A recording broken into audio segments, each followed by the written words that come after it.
Good evening friends. நம்ம இன்றைக்கி English கிராமரில் voices பற்றி பார்ப்போம். Okay, active voice, passive voice, அதை பற்றி சிம்பிளாக பார்ப்போம். நம்ம ஆல்ரெடி நம்மளோட டென்ஸ் வீடியோவில் வந்து அதில் ஒரு சில ரூல்ஸ் மாதிரி எழுதி போட்டிருந்தோம்.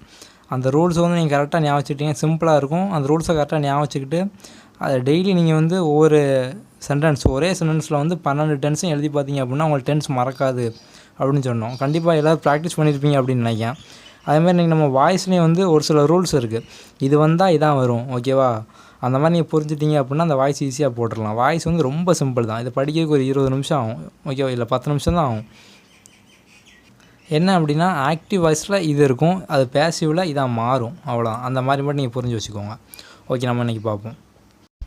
ஓகே, நம்ம வந்து இப்போ ஆக்டிவ் வாய்ஸ், பேசிவ் வாய்ஸ் அப்படின்னா என்னென்னு பார்ப்போம். ஆக்டிவ் வாய்ஸ் அப்படின்னா ஒன்றும் இல்லை, சப்ஜெக்டால் பண்ணப்பட்டது, ஓகேவா? சப்ஜெக்டால் பண்ணப்பட்டது சொல்லும் போது வந்து அது ஆக்டிவ் வாய்ஸ். பேசிவ் வாய்ஸ் அப்படின்னா சப்ஜெக்ட்டுக்காக பண்ணப்பட்டது. ஒரு எக்ஸாம்பிள் சொல்லுறேன். இப்போ இந்த வீடியோ வந்து நான் எடுக்கேன், ஓகேவா? நான் இந்த வீடியோவை எடுக்கிறேன், ஓகேவா? ஐ ஆம் டேக்கிங் எ வீடியோ. இப்போது சப்ஜெக்ட் வச்சு சொல்லுதேன், ஐ அப்படிங்கிற சப்ஜெக்டை வச்சு நான் ஸ்டார்ட் பண்ணி சொல்லுதேன். அப்போது இது வந்து ஆக்டிவ் வாய்ஸ். நான் இதை இப்போ மாற்றி சொல்லுதேன் பேசிவ் வாய்ஸாக. இந்த வீடியோ என்னால் எடுக்கப்பட்டது. எப்படின்னா a video is being taken by me. இப்போ இந்த ரெண்டுக்கான வித்தியாசம் புரியுதா? ஒன்று வந்து சப்ஜெக்ட் பண்ணது, இன்னொன்று வந்து சப்ஜெக்ட்டுக்காக பண்ணப்பட்டது. அந்த டிஃப்ரென்ஸ் என்னென்னு புரிஞ்சுக்குவோம். ஆக்டிவ் வாய்ஸ்னால் என்ன? ஆக்டிவ் வாய்ஸ்னால் சிம்பிளாக வந்து சப்ஜெக்ட் பண்ணக்கூடியதான் வந்து ஆக்டிவ் வாய்ஸு. பேசிவ் வாய்ஸ்னால் சப்ஜெக்ட்டுக்காக இந்த விஷயம் அப்படின்னு சொல்கிறதான் வந்து பேசிவ் வாய்ஸ். ஓகே, இது வந்து நீங்கள் அடுத்தடுத்து எக்ஸாம்பிள் பார்க்கும்போது உங்களுக்கு வரிசையாக புரிஞ்சிடும். இப்போ நெக்ஸ்ட் இது வந்து ஒரு ரூல்ஸ் இல்லைனா ஃபார்முலா மாதிரி ஞாபகம் வச்சுக்கோங்க. ஆக்டிவ் வாய்ஸில் ஐ அப்படின்னு இருக்கிறது வந்து பேசிவாக மாறும்போது மீன் மாறும். அதேமாதிரி வி அப்படிங்கிறது வந்து அஸ்ஸாக மாறும். யூ அப்படிங்கிறது யூவாக தான் இருக்கும். ஹீனா ஹிம்மாக மாறும். ஷீனா ஹெர்ராக மாறும். தேனா தெம்மாக மாறும். ஓகே, இது வந்து நீங்கள் ஜஸ்ட் ஒரு ஃபார்முலா மாதிரியோ இல்லை ரூல்ஸ் மாதிரியோ படித்து வச்சுக்கோங்க. ஏன்னா இப்போ நம்ம எக்ஸாமில் போய் நம்ம வந்து ஃபுல்லாக எழுதி மாற்ற போகிறது கிடையாது. 4 ஆப்ஷன் இருக்கும், அந்த ஆப்ஷன்லேருந்து நம்ம அதை சூஸ் பண்ண போகிறோம். ஸோ நீங்கள் வந்து அந்த 4 ஆப்ஷனில் வந்து ஒரு 2 ஆப்ஷனை இந்த மாதிரி ரூல்ஸ் வச்சு நீங்கள் இது கிடையாது அப்படின்னு சொல்லி நீங்கள் ஈஸியாக அதை எலிமினேட் பண்ணிடலாம்.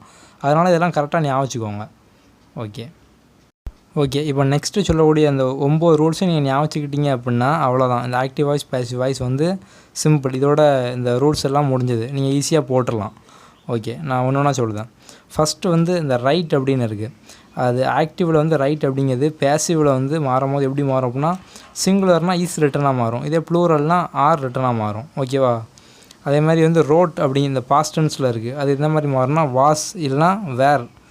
வாஸ் ரிட்டன் இல்லைனா வேர் ரிட்டன். சிங்குலர்னால் வாஸ், ப்ளூரல்னால் வேர், அந்த மாதிரி சேஞ்ச் ஆகும்.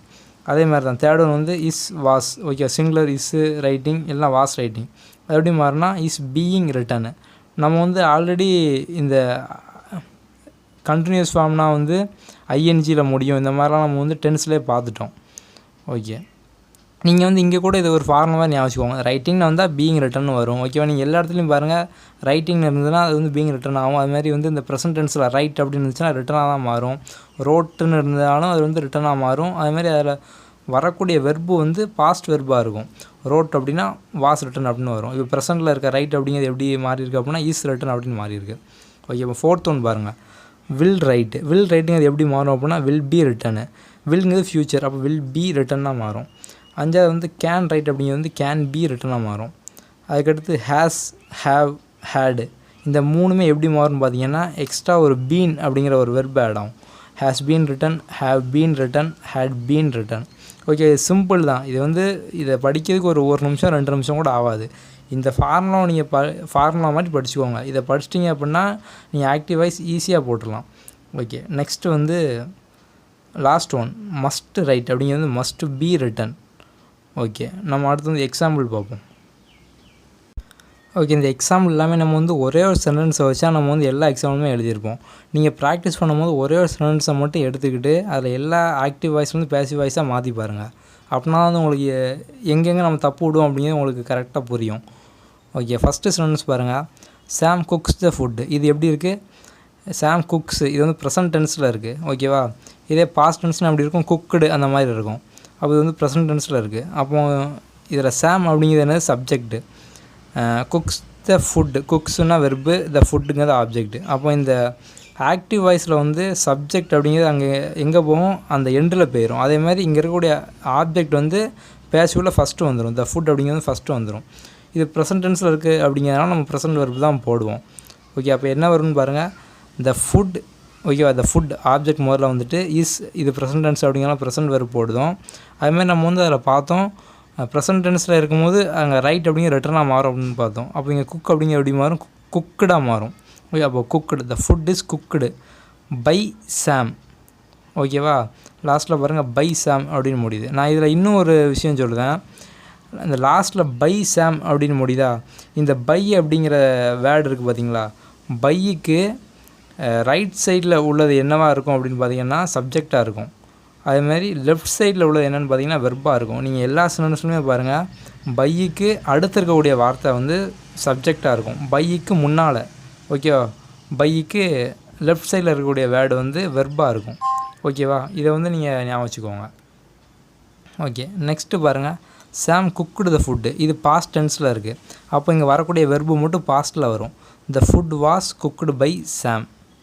ஓகே, அடுத்து பாருங்கள், Sam will cook the food. இது ஃப்யூச்சரில் இருக்குது. அப்போ என்னவா மாறும் பார்த்தோம், வில் பியாக மாறும். அப்போ வந்து the food will be cooked by Sam. Okay, கண்டிப்பாக அந்த ஃபார்முலா வந்து சொன்ன 9 உங்களுக்கு மைண்டில் நின்னாலே இப்போது நீங்கள் ஆட்டோமேட்டிக்காக நீங்களே வந்து அந்த ஆன்சர் பேசிவ் வாய்ஸை பார்க்காம நீங்களே ஆன்சர் பண்ணலாம். ஓகே, நெக்ஸ்ட்டு பாருங்கள், Sam is cooking the food. இது எப்படி சேஞ்ச் ஆகும் அப்படின்னு பார்த்தீங்கன்னா, இது வந்து கண்டினியூஸில் இருக்குது, ஐஎன்ஜி அப்படிங்கிறதுல இருக்குது. ஐஎன்ஜினா என்ன வரும்னு பார்த்தோம், அங்கே வந்து பீயிங்னு வரும் அப்படின்னு பார்த்தோம். அப்போ the food is being cooked by Sam. Okay, next 5th one, இது வந்து பாஸ்ட் கண்டினியூஸில் இருக்குது. வாஸ் அப்படிங்கிறது வந்து பாஸ்ட் டென்ஸு, ஐஎன்ஜி வந்திருக்கு, அதனால் கண்டினியூஸ் டென்ஸு.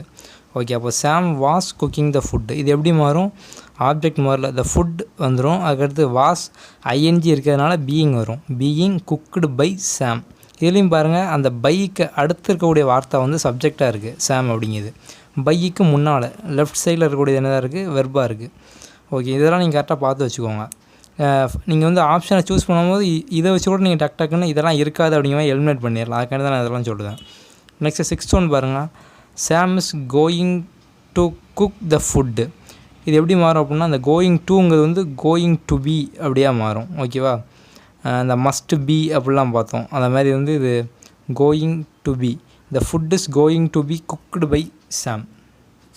அடுத்து நெக்ஸ்ட்டு வந்து Sam has cooked the food.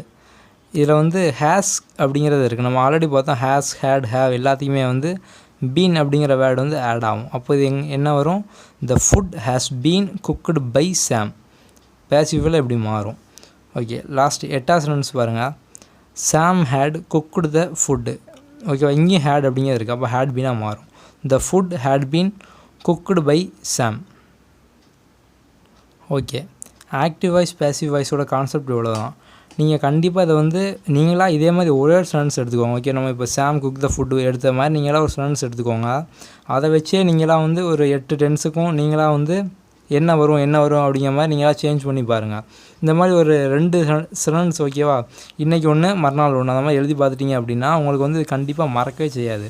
நம்ம ஆல்ரெடி இந்த டென்ஸ்லேயும் இதே மாதிரி தான் வந்து ஒரே சென்டென்ஸை வச்சு நம்ம வந்து எக்ஸ்பிளைன் பண்ணியிருப்போம் ஃபுல்லாகவே. அந்த வீடியோ பார்க்காதவங்க கண்டிப்பாக பாருங்கள், ஏன்னா அது வந்து உங்களுக்கு ரொம்ப சிம்பிளாக இருக்கும். ஓகே, நம்ம சேனலில் வந்து கிராமர், அப்புறம் பார்ட் பி, பார்ட் சி எல்லாத்தையும் பொறுத்த வரைக்கும் நம்ம மேக்ஸிமம் வந்து 85% கிட்ட வந்து நம்ம இப்போ ஷார்ட்கட்லேயே போட்டு முடிச்சிருக்கோம். ஸோ வந்து எந்த வீடியோ மிஸ் பண்ணாமல் பாருங்கள். நம்ம அடுத்தடுத்து டெய்லி வீடியோ அப்லோட் பண்ணிட்டே இருப்போம். எல்லா சப்ஜெக்ட்டுமே, ஹிஸ்ட்ரி, பாலிட்டி, ஜியாகிரஃபி எல்லாமே ஷார்ட்கட்லேயே முடிஞ்ச அளவுக்கு போட்டுகிட்டே இருப்போம். ஸோ எந்த ஒரு வீடியோ மிஸ் பண்ணாங்க. இது வரைக்கும் நம்ம சேனலை சப்ஸ்கிரைப் பண்ணால் கண்டிப்பாக சப்ஸ்கிரைப் பண்ணுங்கள். சப்ஸ்கிரைப் பக்கத்தில் இருக்க பெல் பட்டனை ப்ரெஸ் பண்ணிங்க அப்படின்னா நோட்டிஃபிகேஷன் எல்லாம் உடனே வரும். Okay, thank you.